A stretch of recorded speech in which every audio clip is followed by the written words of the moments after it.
We often mistake convenience for stability. We wake up assuming that the invisible machinery of modern life, the power grid, the banking servers, the communication towers, is as permanent as the ground beneath our feet. But the truth is, our entire way of life hangs by a digital thread, and that thread is much thinner than we care to admit. The collapse doesn't begin with an explosion or a siren. It begins in silence, long before anyone realizes something is wrong. Somewhere in the deep, unmonitored corners of the global internet, code is already moving. It isn't smashing through the front door. It is buried inside normal traffic, disguised as routine pings and harmless updates. It travels through the very routers and cables that circle the world, turning our connectivity into a weapon. The moment of impact arrives at 6:17 a.m. It starts innocuously enough, a banking app that refuses to load. There is no error message, just an endless spinning wheel. We stare at our screens, conditioned by years of reliability to believe this is temporary, a glitch, a storm, or a server outage. We refresh the page, waiting for the digital handshake to resume. But this isn't a glitch. It is a synchronized execution that has been months in the preparation. While we are irritated by a frozen screen, the attack is already moving deeper into the veins of the nation. It is silently overwriting manual controls at electrical substations and severing the logic that governs water pumps. We believe we are looking at a technical difficulty, but we are actually witnessing the instantaneous evaporation of the digital illusion. The world hasn't just paused. The infrastructure we trust to keep us alive is being systematically dismantled from the inside out. The speed at which a modern nation unravels is terrifyingly fast. We assume there will be a grace period, a slow decline that gives us time to gather our families and make a plan. But the architecture of our smart world guarantees the opposite. Because every system is interconnected, they do not fail one by one. They fail in a cascade. It begins on the streets. Within minutes of the banking glitches, the attack manifests physically at major intersections. Traffic lights, which we assume are simple timed loops, are actually nodes in a digital network. Suddenly they freeze. Some lock permanently on red, others simply flicker and go dark. In major cities, the result is instantaneous paralysis. Commuters find themselves trapped in unmoving lines of cars, staring at dead intersections where order once existed. The smart traffic grid has just become a concrete cage. While drivers sit in confusion, the invisible infrastructure above them begins to disintegrate. Communication towers, the backbone of our connectivity, fail in sequence. You might watch your cell signal drop from 5 bars to 1, and then to nothing at all. In living rooms across the country, Wi-Fi routers still display their familiar green lights, offering a false sense of normalcy, but not a single device can connect. Social media crashes, email times out,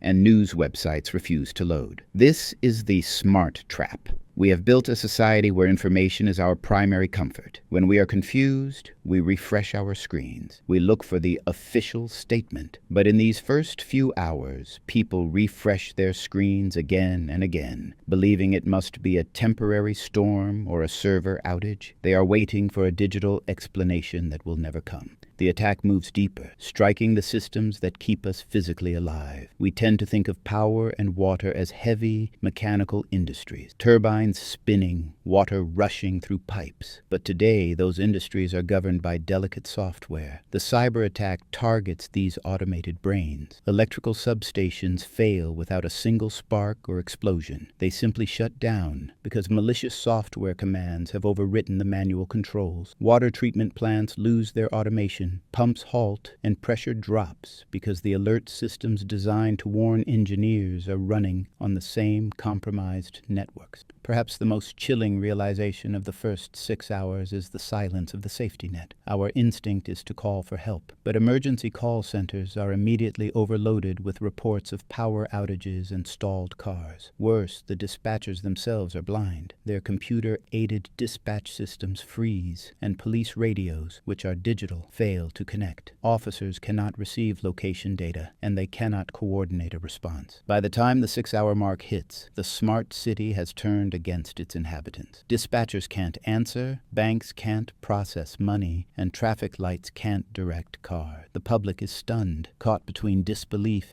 and a dawning realization. We realize too late that by digitizing every aspect of our infrastructure, we removed the manual fail-safes. We made the system smarter, but we also made it infinitely more brittle. By the time the sun rises on the second day, the 24th hour, the digital silence has transformed into something heavier. It settles across cities, towns, and rural communities alike as a physical stillness. For the first time in generations, Americans wake up to a morning without the hidden machinery that makes modern life effortless. There are no news alerts, no weather updates, and no messages from loved ones. Only a profound uncertainty. This is the moment the just-in-time economy collides with reality. We have built a world of maximum efficiency, where supermarkets are not warehouses, but merely showrooms that are restocked daily. When the digital brain of that logistics network takes a bullet, the body stops moving instantly. Delivery trucks, which act as the blood cells of our economy, stop moving entirely. These aren't just vehicles. They are nodes in a network. Their roots rely on digital manifests, automated fuel systems, and real-time logistics platforms. Without that data, drivers are stranded on the side of the road with cargo they cannot deliver and no instructions on where to go. The chain is broken. The consequences of this break appear immediately at the local grocery store. The scramble for resources erupts, quietly at first, not through riots, but through the simple, terrifying realization that essentials are finite. Crowds fill the parking lots before the doors even open. Inside, the scene is one of impotent frustration. With no electronic payment systems functioning, store managers attempt to revert to cash-only sales. But we are a digital society now. Few people carry enough physical currency to buy more than a day or two of supplies. The speed of the collapse is breathtaking. Within a single hour, shelves holding bottled water, bread, rice, canned foods,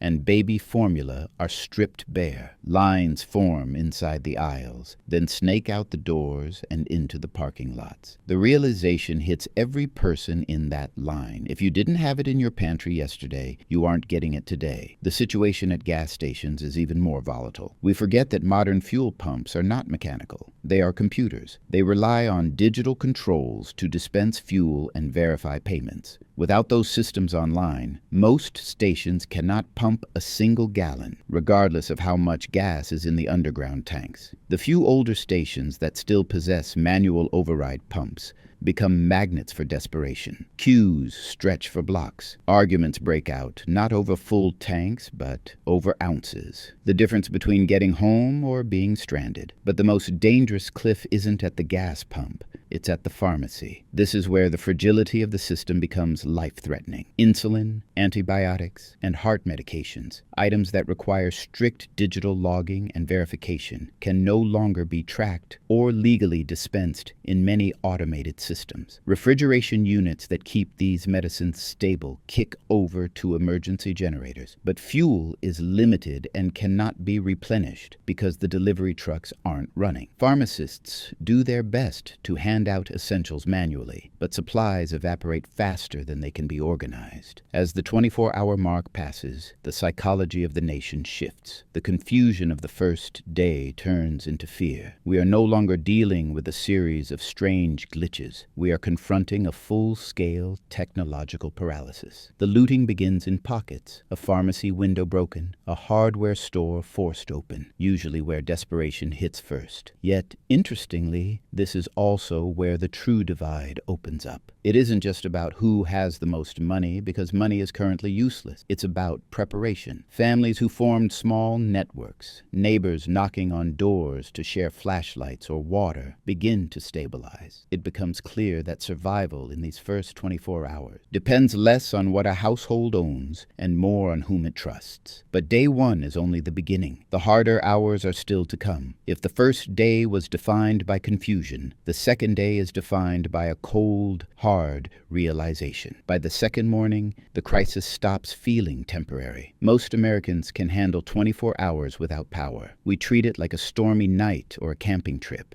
But 48 hours reveals the true, terrifying fragility of modern society. The most dangerous collapse happens inside our hospitals. We tend to view hospitals as fortresses of safety, but in a digital blackout, they are incredibly vulnerable. By hour 48, they reach their breaking point. The backup generators that kicked in on day one were never designed to run full facilities indefinitely, and fuel reserves begin to shrink. As the power fluctuates, critical machines shut down. The scene inside the ICU is harrowing. Nurses are forced to hand-pump ventilators to keep patients alive because the automated breathing systems have failed. But the chaos isn't just mechanical, it's informational. Electronic medical records, EMRs, which are the backbone of modern healthcare, are gone. Doctors are left scrambling, treating patients without access to their histories, allergies, or medication lists. The emergency rooms begin to overflow. It isn't just trauma cases, it is the sudden escalation of routine conditions.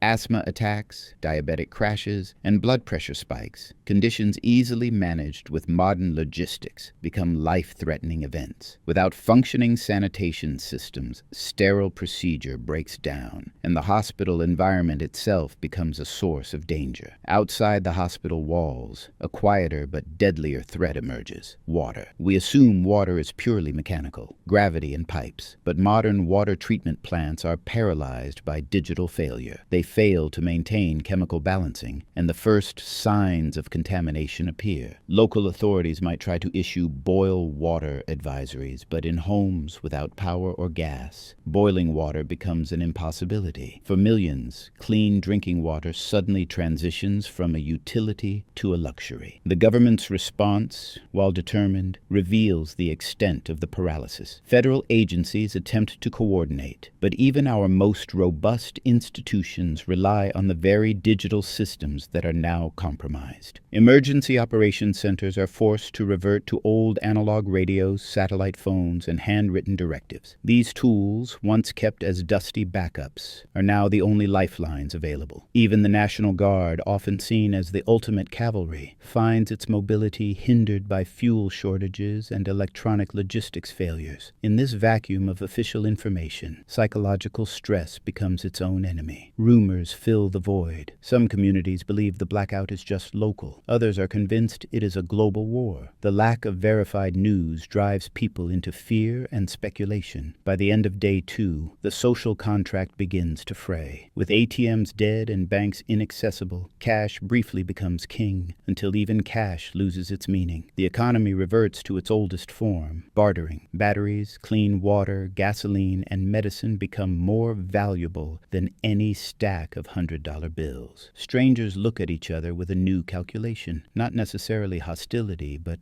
uncertainty. Every interaction becomes a negotiation between trust and caution. Inside homes, the emotional toll mounts. Children ask when the internet will return, and adults pretend to know more than they do. But as the sun sets on the second day, one realization is unavoidable. This is no longer an inconvenience. It is a struggle for survival. When the sun rises on day 3, the nation enters a completely different phase. The initial shock has worn off, and the sharp edge of panic has settled into a grim resolve. People stop refreshing their phones. They stop looking at the sky for planes. They realize that they are no longer reacting to a collapse. They are living inside one. This is the moment the consumer dies. The economic machinery that defined our lives, credit scores, stock portfolios, payroll deposits, has vanished into the ether. With no digital infrastructure, the financial markets don't just pause, they cease to exist. International shipping halts, leaving the global economy paralyzed. The wealth stored in servers is now theoretical. Real wealth is now what you can hold in your hands, what you can eat, and what you can use. In our neighborhoods, the veneer of modern sanitation dissolves. Trash begins to accumulate on the curbs.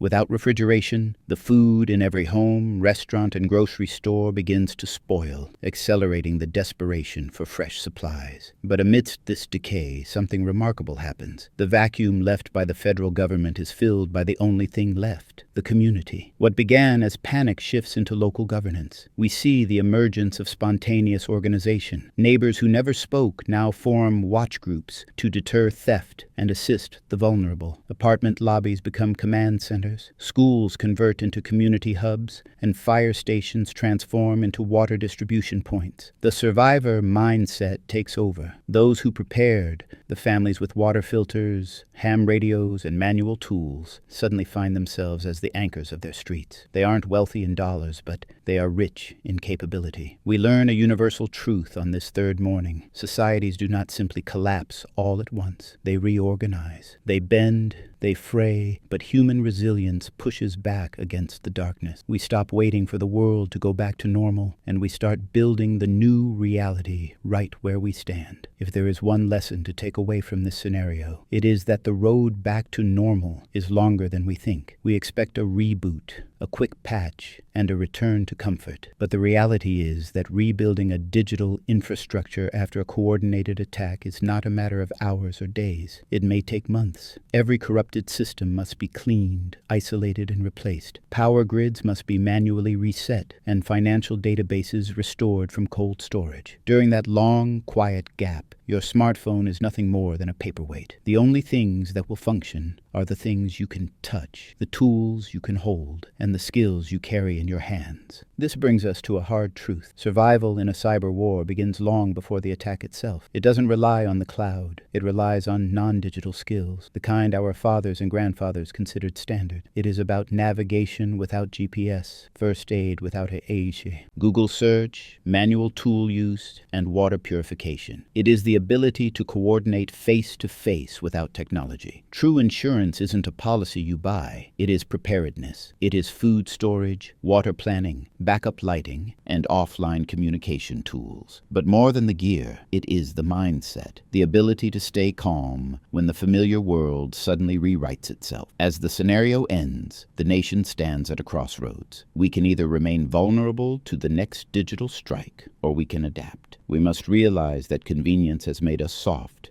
and resilience requires us to reclaim the manual skills we abandoned. Because once the lights go out, the true test is not the attack. It is whether you have the wisdom to survive without the machine.